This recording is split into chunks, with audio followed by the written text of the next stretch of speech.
Hello tout le monde, ici PM.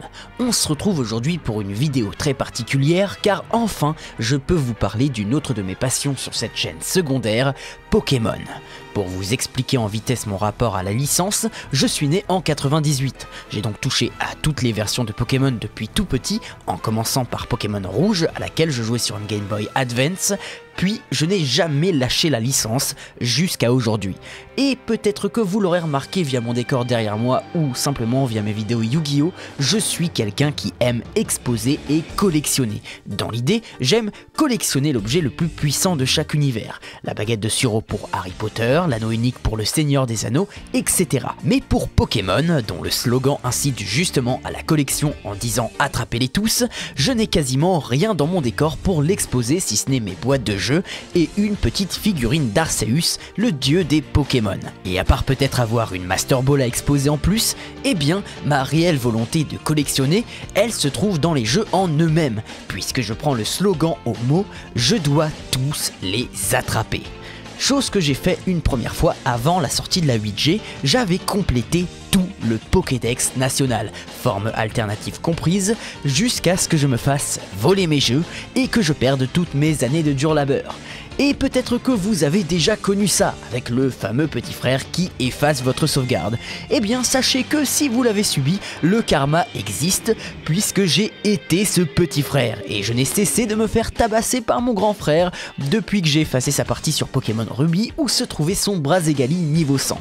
En me faisant voler, j'ai donc tout perdu, même les Pokémon événements, mes premiers Shiny, mes premiers Pokémon stratégiques, autant vous dire que ça m'a foutu la rage. Mais à l'instar de Ginga Agane dans la saison 1 de Beyblade Metal Fusion, qui après avoir collecté les 50 000 points Blader nécessaires pour participer à l'ultime bataille et qui voit son compteur revenir à zéro à cause du personnage de Phoenix, j'ai décidé de ne pas abandonner et de tout recommencer.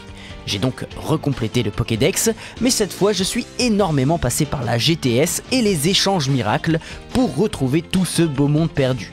Le problème, c'est que je n'étais pas satisfait, car ces Pokémon, je ne les avais pas vraiment attrapés.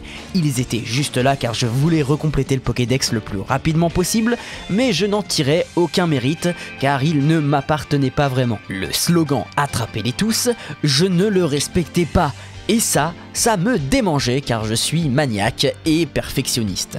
Après quelques mois de réflexion, je me mets alors un défi en tête, recompléter le Pokédex national une troisième fois et le faire de A à Z, en hommage à tous ces grands frères et leurs parties tombées au combat à cause des petits connards de cadets comme moi. Et avec l'arrivée de la 8G en perspective, j'allais avoir du boulot. Et comme je suis quelqu'un qui n'aime pas refaire la même chose plusieurs fois, j'ai décidé de pimenter mon défi en m'imposant de capturer tous les Pokémon à la Pokéball et uniquement à la Pokéball. Alors déjà, pourquoi spécifiquement la Pokéball et pas une autre ? Premièrement, car cet objet est presque symbolique dans la licence. Elle sert évidemment à capturer les Pokémon, mais on la retrouve aussi sur les toits des centres Pokémon, sur les arènes, sur le dos des cartes à collectionner et bon nombre de goodies. Bref, c'est un symbole dominant de la licence. Mais la seconde raison, qui pour moi est la meilleure, dans l'animé, Sacha capture ses Pokémon quasiment uniquement à la Pokéball, à quelques exceptions près comme Kaiminus par exemple. Pourtant dans les jeux, tous les Pokémon ont un taux de capture qui peut aller de 3 à 255. Et plus ce taux est haut, plus il sera facile de capturer le Pokémon, ce qui veut dire que certaines créatures seront difficiles à capturer avec une simple Pokéball. Et c'est justement ça qui m'intéresse. Capturer tous les Pokémon de manière égale déjà, mais surtout d'avoir le sentiment de vraiment mériter leur capture en utilisant la Pokéball comme symbole fort de la licence. Utiliser d'autres balls comme les Super Balls ou Hyper Balls reviendrait à me faciliter la tâche, puisque celle-ci possède la faculté, à l'instar de bien d'autres balls, de multiplier le taux de capture des Pokémon et donc d'amoindrir mon sentiment de mérite, d'autant plus que je les trouve hyper moches par rapport à la Pokéball originelle. Bref, vous avez compris, je veux du challenge. Et celui-ci ne me semble pas insurmontable, car il n'existe aucun Pokémon ayant un taux de capture à 0, donc théoriquement, on peut tous les attraper de cette manière.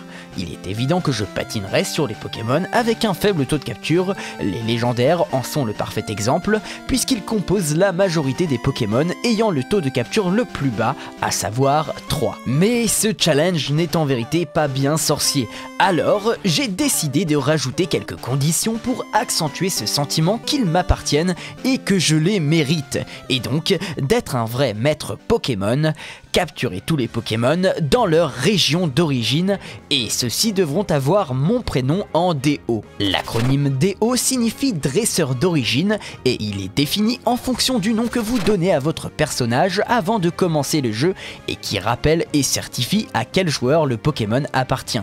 Mon DO à moi, ce sera mon prénom, Loïs, et oui, je m'appelle comme la mère de Malcolm et la copine de Superman. Ne vous inquiétez pas, on me le fait remarquer depuis la petite section, et en même temps, vous venez d'apprendre que c'est un prénom mixte et pas un prénom féminin. Bref, là ça va devenir plus compliqué car je veux absolument que toutes ces conditions soient respectées sans exception, et vous allez voir que c'est ce qui va pimenter mon aventure et la rendre plutôt longue, mais pas ennuyante pour autant. Alors non, je vous ne ferai pas l'affront de vous proposer un énième gameplay sur YouTube où vous me verrez capturer tous les Pokémon à la Pokéball un par un, parce que sinon ça sera ultra long, et à la limite je préférerais faire ça en live, et aussi parce que j'ai déjà commencé cette quête depuis la sortie d'épée et de bouclier, et je vous avoue que j'ai un peu la flemme de tout recommencer à zéro juste pour YouTube.